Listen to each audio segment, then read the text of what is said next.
সম্প্রতি বাংলাদেশে ঘটে যাওয়া কতগুলো ঘটনা বেশ আলোড়ন তুলছে, এবং অবশ্যই অবশ্যই ওই বাংলাদেশে যারা কন্টেন্ট ক্রিয়েটর এবং একই সঙ্গে যারা সোশ্যাল মিডিয়া প্ল্যাটফর্ম, বিশেষ করে ফেসবুকে ভিডিও টিডিও বানায় বা পোস্ট আপলোড দেয়, তারা তো মোটামুটি বেশ উৎফুল্ল, কারণ তাদের কাছে একেবারে রগরগা তরতাজা অনেকগুলো কন্টেন্ট চলে আসছে, তাই না? তো এই বিষয়গুলো নিয়ে কিন্তু আমি খুব একটা বেশি আগ্রহী না, এবং ভিডিও তেমন বানাই না। ইদানিং বাংলাদেশের ব্যাপারে ভিডিও বানানো অনেক কমিয়ে দিয়েছি, কারণ আগের মতো সেই উৎসাহ আর পাই না। যে বাংলাদেশকে নিয়ে আগে স্বপ্ন দেখতাম, এখন সেই বাংলাদেশকে নিয়ে আর স্বপ্ন দেখি না। কারণ আমার কাছে বাংলাদেশই যে গন case, Bangladesh is a gone case, and that's why I try my best to avoid making any kind of video topic on Bangladesh, because I don't think Bangladesh has no hope anymore. তারপরেও হঠাৎ করে একটা subject matter এমন ভাবে আসলো যে চিন্তা করলাম যে এই বিষয়ে তো একটা ভিডিও যদি না বানাই তাহলে খুবই অন্যায় হয়ে যাবে। তো সেই বিষয়টা কি? বিষয়টা হলো যে বিউটি পাল, নিশ্চয়ই সবাই জানেন। সিলেটের ফেসুগঞ্জ উপজেলা, সেখানে একটা প্রাইমারি স্কুলের একজন প্রধান শিক্ষিকা মনে হয়, এই বিউটি পাল, এবং নাম শুনেই তো বোঝা যাচ্ছে যে বাংলাদেশের সংখ্যালঘু সম্প্রদায় অর্থাৎ হিন্দু পরিবার থেকে আসা, তাই না? তো সে আজ কেন মন উদাসী হাওয়ায় টাইপের কি একটা গান বাংলাদেশে আছে, তো ওইটার সাথে একটু হেলে দুলে অঙ্গভঙ্গি করছে একটা জায়গায়, এবং বলা হচ্ছে ওইটা নাকি স্কুল প্রাঙ্গণ। যদিও অবশ্য আমি ভিডিওটা দেখছি, কোনো ছাত্রছাত্রী সেখানে দেখা যায় নাই, তার মানে হয় স্কুল ছুটি হয়ে যাওয়ার পরের ব্যাপার, যখন চলে গেছে তখন এটা হয়েছে। তো এইটা নিয়ে তো তুলকালাম কাণ্ড। কোনো একজন ব্যক্তি বিউটি পালের যে পার্সোনাল ফেসবুক পেজ আছে, সেখানে ওই বিউটি পাল এই ভিডিওটা আপলোড করে দিয়েছিল, জাস্ট মজা করার জন্য অবশ্যই। তো এখন সেখান থেকে এক মহান ব্যক্তি, বাংলাদেশে মহান ব্যক্তির তো অভাব নাই, এবং অবশ্যই সেই মহান ব্যক্তি কোথা থেকে? তৌহিদি জনতা থেকে, তাই না? তো এই বিউটি পালের এই গানটাকে সে ভয়ঙ্কর রকম ভাবে ইসলাম বিরোধী মনে করছে, এবং একটা বেলের লাফনা মনে করছে, অশ্লীলতা মনে করছে। এই হেতু সে দয়া করে বাংলাদেশের মানুষদের মধ্যে ইসলামী চেতনা আরো বেশি করে প্রচার করার জন্য, এবং বাংলাদেশে কথিত যে বেলের লাফনা বা অশ্লীলতা, বিশেষ করে বিউটিফুল যেটা করলো, তার বিরুদ্ধে প্রতিবাদ করার উদ্দেশ্যে তৌহিদি জনতার একজন ব্যক্তি, যার বদন মোবারক এখানে কিন্তু দেখা যাচ্ছে, বদন মোবারক এখানে দেখা যাচ্ছে, কি জানি নাম। তো সে কি করছে, এইটা আবার তার আবার সে লোকাল একটা পত্রিকার হয়তো সম্পাদক বা সেটা নিয়ন্ত্রণ করে এরকম ওই সিলেটে, ওখানে এই খবর প্রচার করে দিয়ে দেখিয়ে দিয়েছে যে দেখো দেখো, সংখ্যালঘু হিন্দু সম্প্রদায়ের লোক বাংলাদেশে ইসলাম বিপন্ন করছে, ইসলামকে কটাক্ষ করছে, যেখানে গান বাজনা এগুলো হারাম, সেখানে একজন স্কুলের শিক্ষিকা, এই হিন্দু মহিলা, এত বড় উদ্ধত্ত তার, সে তৌহিদি জনতার দেশে এরকম গান বাজনা করে, নাচানাচি করে, তাও আবার ফেসবুকে ছাড়ে। এইটা তো কোনোভাবেই তৌহিদি জনতা মানতে পারে না, এবং সেই হেতু এখন তাকে দমন তো করতেই হবে। এই বিউটি পালকে কি করতে হবে? আইনের আওতায় আনতে হবে, তার জেল হাজত ফাঁস হবে, তার চাকরি খোয়াতে হবে। হ্যাঁ, বাংলাদেশে ইসলাম ধর্মের অবমাননার নামে আপনি যে কোনো অভিযোগ যে কোনো বিরুদ্ধে কারো কাছে বিরুদ্ধে করতেই পারেন, এবং সাথে সাথে অ্যাকশন। এ ব্যাপারে কিন্তু অ্যাকশন সাথে সাথে। দেখবেন যে অন্য ক্ষেত্রে, যেমন যদি মুসলমানরা, মানে তৌহিদি জনতা, আমরা শুনি না যে হিন্দুদের ওই যে মন্দির ভাঙে, তাদের প্রতিমা ভাঙে, তারপরে ওই কথিত ইসলাম অবমাননা বা নবীর অবমাননার নামে অভিযোগ দিয়ে দল বেঁধে হামলা চালায়, তাই না? সেই ক্ষেত্রে ওই লোকগুলো হয় যে দুষ্কৃতকারী, অজ্ঞাত পরিচয় দুষ্কৃতকারী, এবং ওই সমস্ত ঘটনার এগেনস্টে যদি থানায় মামলা টামলা করা হয়, তখন কিন্তু পুলিশ আর কোনো আসামিকে খুঁজে পায় না, একেবারে বেমালুম হওয়া হয়ে যায়। এবং তখন ওই যারা নাকি বিশ্বাস করে না যে জিন আছে না, অনেকে জিন বিশ্বাস করে না, কিন্তু এই যারা নাকি এই হিন্দুদের বাড়ি ঘর আক্রমণ করে, মন্দির আক্রমণ করে, তারা বেসিক্যালি জিন। কি করে? কারণ জিন তো ভাই দেখা যায় না, কিন্তু ইচ্ছা করলে তারা নাকি মানুষের রূপ ধারণ করতে পারে। অর্থাৎ রাতের বেলা তারা এসে এরকম ভাঙচুর করে, দিনের বেলাও করে, এবং অতঃপর তাদের যেহেতু পুলিশ আর খুঁজেই পায় না, তাহলে তারা দিন ছাড়া আর কি। এরপরেও কি এই অবিশ্বাসী ইহুদি নাসারা কাফের মুনাফিক মুরতাদ তারা কি ইমান আনবে না বলেন? তো যাই হোক, তৌহিদি জনতার একজন লোক যে নাকি সাংবাদিকতার সাথে জড়িত এবং যার চেহারা মোবারক এখানে দেখা যাচ্ছে, সে নাকি জামাত ইসলাম বা জামাত শিবিরের রাজনীতির সাথে জড়িত। আসল ঘটনা হচ্ছে এই মেয়েটা বেশ উঁচু লম্বা, দেখতে সুন্দরী। এখন বাংলাদেশে কিন্তু সত্য কথা বলতে কি অনেকে মানে তৌহিদি জনতার মধ্যে কিছু কিছু আছে যারা কিন্তু এই যে হিন্দু মেয়েদেরকে গনিমতের মাল মনে করে, যে তাদের চা মাত্র তাকে পাওয়া যায় এবং তাকে ভোগ করা যায়, বিয়ে শাদী করার দরকার নেই।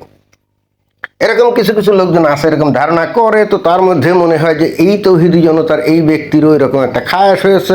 সে কি করছে, এই মেয়েটা হ্যাঁ দেখতে কিন্তু উঁচু লম্বা আছে, সুন্দরী বেশ, মানে অন্তত অ্যাটলিস্ট কুৎসিত না আকর্ষণীয়। তো তার তো নজর পড়ছে, মনে করছে গনিমতের মাল হিসেবে যদি ভোগ করা যাইতো। তা সেটা করতে গেলে তো ভাই আগে একটু যোগাযোগ করতে হবে, তাই না? সম্পর্ক তৈরি করতে হবে।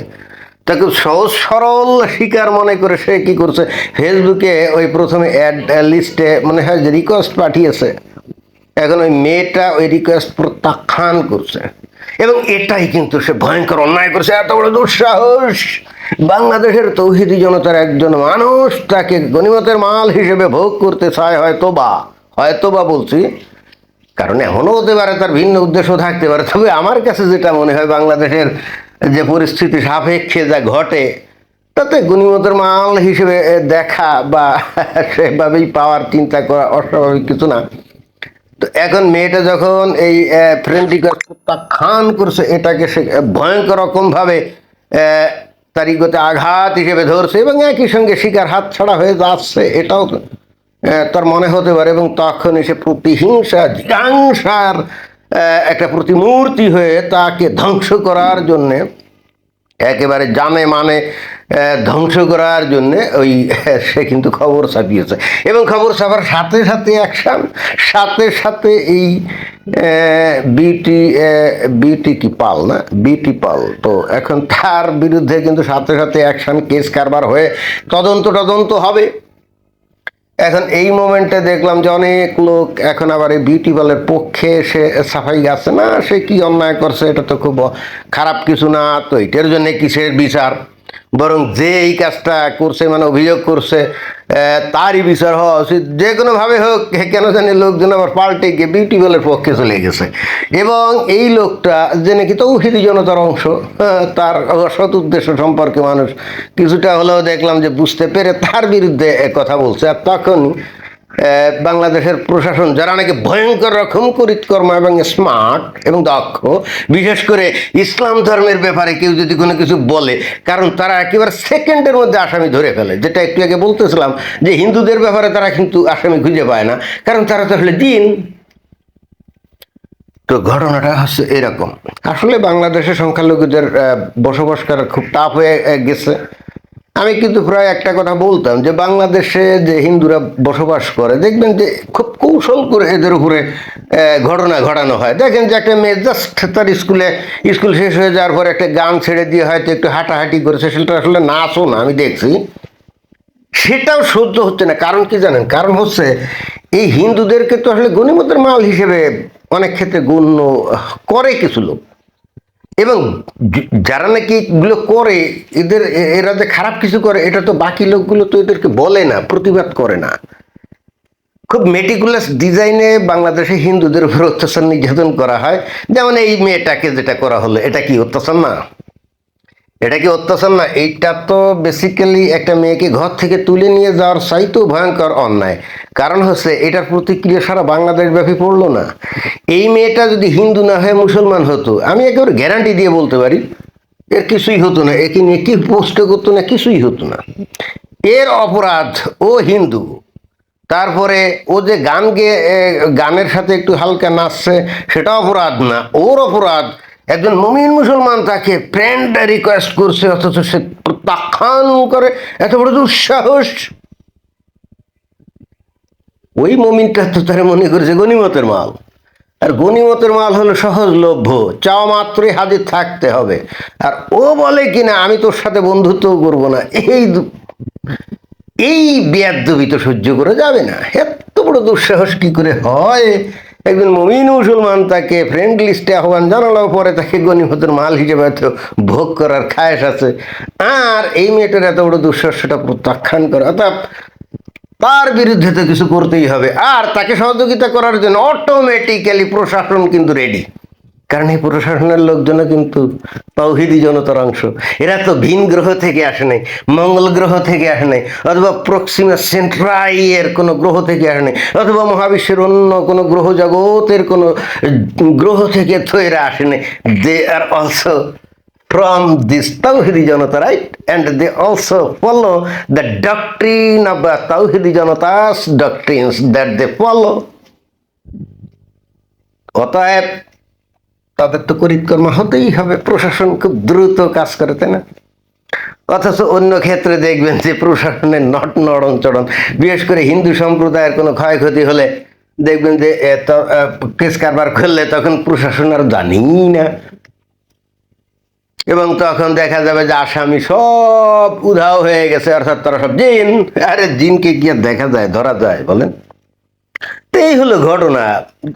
আসলে এরকম হয়ে যাচ্ছে। আর বাংলাদেশের হিন্দুদের ভবিষ্যৎ কিন্তু এটাই, they have no any future in Bangladesh.